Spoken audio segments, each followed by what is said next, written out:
don't forget the money, man.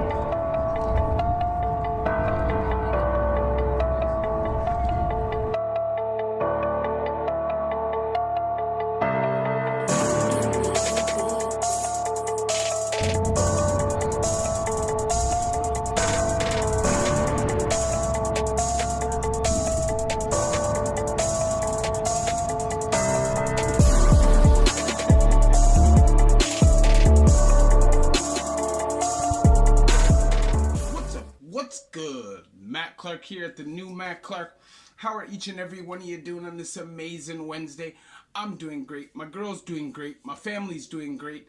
I hope each and every one of you are doing great through these crazy, chaotic, and really, we just don't really know what's going on kind of times. If you could please hit that like button, that subscribe button, and that bell notification button so you get all these videos when they're new. If you could share with somebody on social media, help spread the message, help spread the word, that would be amazing. And there's a PayPal option if you'd like to donate, help support the channel. So I'm gonna go back.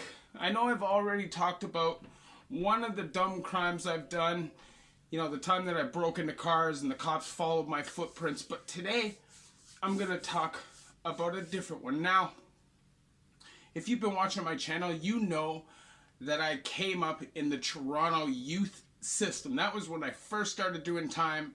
That was kind of what directed me into the direction of more crime and hanging out with people that were involved in the same life, which eventually fed me into an adult criminal lifestyle, which hamster wheeled, and took me right till I was, 36 years old before I really had a chance at freedom again. And now here I am today against all odds, but it started here. So obviously, I started out breaking into cars, just doing petty stuff like that. But eventually that led to me breaking into houses. Now breaking into houses is what I have, for most of my charges. I wasn't a violent person, so bank robberies and armed robberies were just out of the question for me. I was an addict from a fairly young age. It wasn't always motivated by that, but it was partially motivated by that, just because I liked to party and I always wanted to have money. But because I didn't like the physical confrontation, this was the route that I took. But when I was young, I was dumb, and I was really, really dumb. And I didn't really pay attention to anything around me. I had no intuition as a criminal because I was dumb. And that's what happens when you're 15 years old, you know what I mean? Or you're 16 years old. And I think at the time, I might have been 16, but I think I was 15. Anyways, I remember being not too far from my house. I'm walking around thinking of ways to make money, and I see this house. And this house looked abandoned to me. It was not very far from my house, and you know the rule, don't crap in your own backyard. But that's exactly what I did because I'm dumb. But it didn't matter because I didn't make it that far anyways. So, before you're really like a smooth criminal, you learn by your mistakes. And when you first start out, you're going to make mistakes, especially being a hyperactive, out of control guy like me who didn't really care about leaving evidence at first. But this day, I wasn't even aware of my surroundings, and it was bad. Now, everybody knows every street has one of those ladies who's like a senior citizen. She sits at her window all day, waves at everybody who goes by. Maybe they sit on their front porch, but there's always one. They're like the neighborhood watch. They keep an eye on the block. Anybody who's out of place and shouldn't be there, these people will notice them. So anyways, here I come, thinking I'm all slick, and I'm literally looking in this house in the front yard. There's nothing blocking except the occasional bush here and there. But I'm literally scoping the windows at the front of the house. So here I go. I slide the window open and I jump in. Easy peasy, pumpkin seasy. No problem. No alarm, no nothing. I literally take about 8 steps in and I see it. Whoa, the light is shining down on my find. It's literally a gun case. It's got long guns and a couple handguns, and in my mind I'm thinking, oh, I just scored. Now let me check the rest of the place and see what's going on. So as I'm looking, about every 2 seconds, not 2 seconds, that's an exaggeration, but maybe 60 seconds, I'll run and look out the window to see if the environment has changed, if anybody's there, if anybody saw me. So I go look, nothing. Go do my thing. Go look, nothing. Go do my thing. And I guess I just got caught up. I just kind of lost track of time for just a split second. I go look, and there's literally 20 cops lining up the front of the house and just getting ready to surround the house. I literally run through this house to the back door. I go to slide the back door open. Won't move. Unlock the door. Won't move. The door was literally, for some reason, bolted shut. Their backsliding door was literally bolted shut. So now I know I'm cooked. There's no way I'm out of this situation. They're surrounding the house. I can't go out the back door. There's no way out of this. I'm trapped. I don't realize in my head. Just smash the window, run. I'm not thinking. I hadn't even been to jail yet. I've been to jail once for like 6 weeks for some stupid bike theft crap. That was like bullying more than theft. And that was just bogus. So anyways, this case, literally, I hear the cops go, "We're sending in the dogs," through the window that I climbed in. And I'm thinking to myself, what do you mean they're sending in the dogs? And I hear the dog paws hitting the wood floor, like they're throwing him in the floor. I could hear his paws hit the floor and him come running down the hallway. Like I can hear him coming. So I run out into the garage, pull the door closed, and just bang on the garage door and say, "Listen, I'm in here. I don't want no problems. Take the dog out. I'm just a kid. I'm just a kid." They took me. I got arrested. I literally got bailed out like 2 or 3 days later. It's the only time in my whole life that I ever got bailed out by my family, because literally, they were a very tough love family. "We're not going to bail you out if this is how you're living." That was my one and only chance. My mom and my grandma bailed me out, and obviously we know the rest. I screwed it up. Now there is a purpose to this video, and the purpose to this video is that I just kind of want to shed light on the young offender system, because for that break and enter, I got sentenced to 15 days. 15 days open custody too. So I served it in, I think it was in York Lee and Cedarbrook. 2 phase 1 open custody houses, Humberview too. It was literally like 2 weeks time, and I got out, and I learned nothing from it.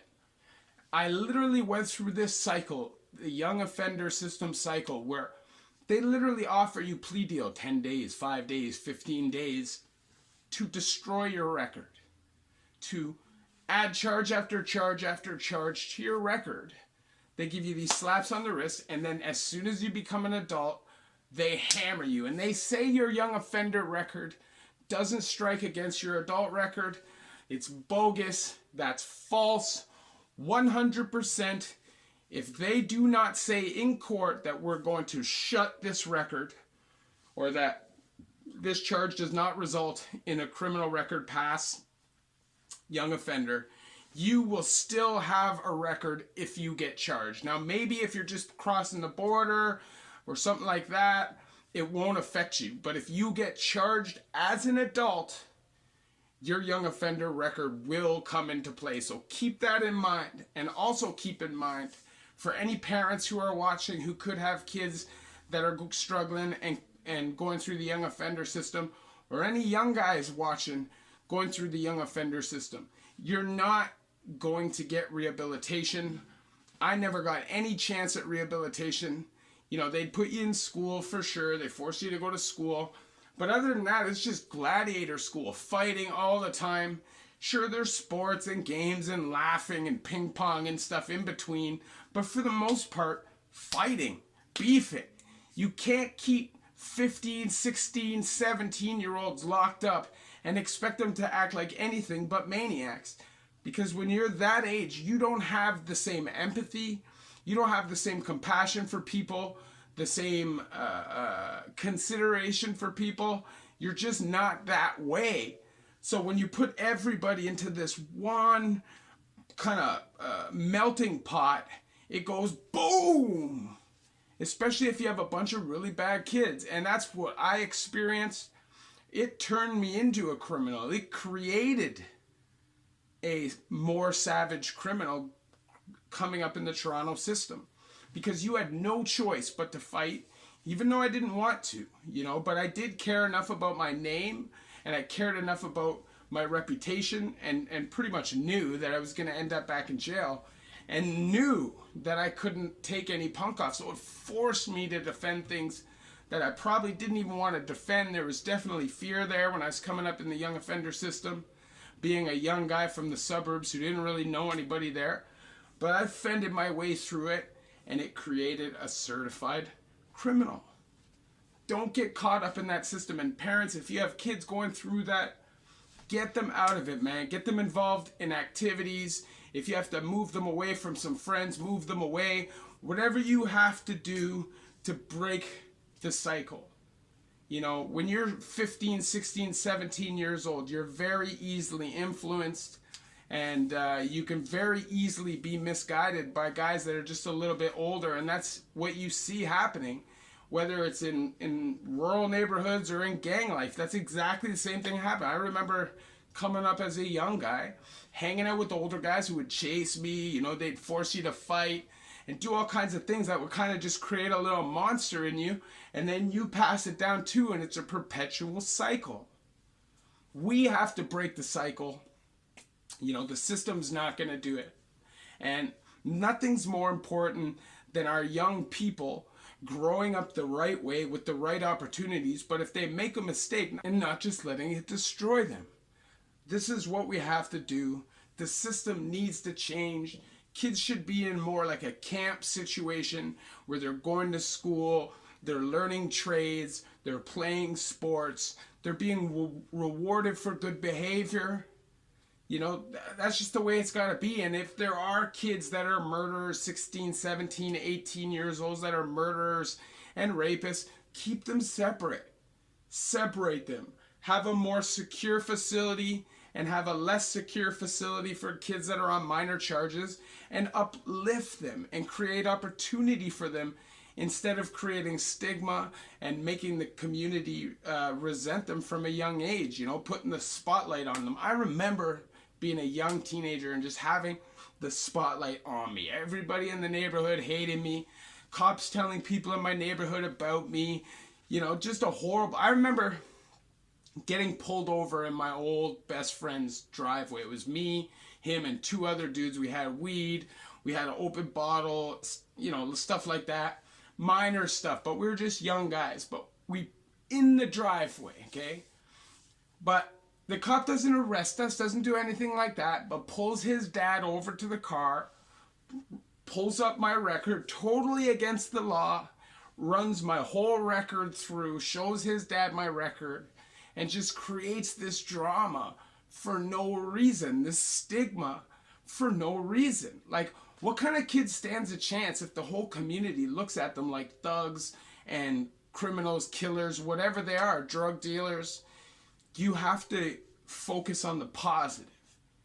And we have to change the way we look at these things. You know, a 16 or a 15-year-old that breaks the law on some petty stuff is not a criminal.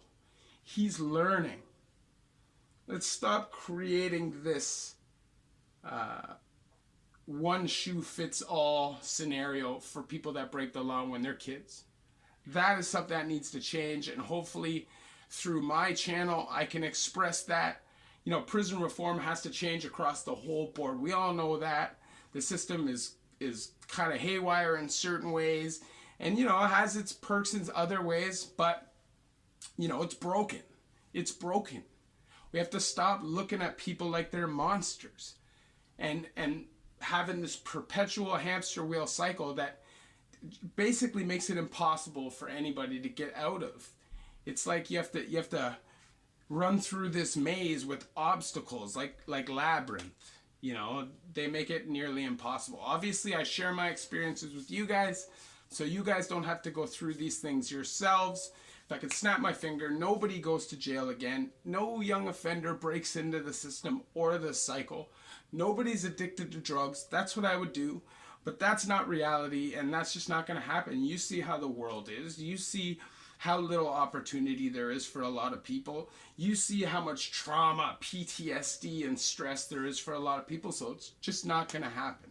If you could please hit that like button, if you could please hit that subscribe button and that bell notification button so you get all these videos when they're new. If you could share with somebody on social media, help spread the message, help spread the word, that would be amazing. And there's a PayPal option if you'd like to donate, help support the channel. So I know this story was stupid crime, haha, young offender, slap on the wrist time. I just feel like the whole time I went through the system, there was no help. Especially when I was a kid, when I was a teenager. It was like they took all the help away. Because I remember them taking sports out, locking us down more. It was like they were intentionally creating monsters. It was like it was a criminal warehouse or factory creating criminals. Literally, the environment created criminals and they didn't change it. They didn't do anything about it. So what does that say? Anyways, love each and every one of you. The new Matt Clark.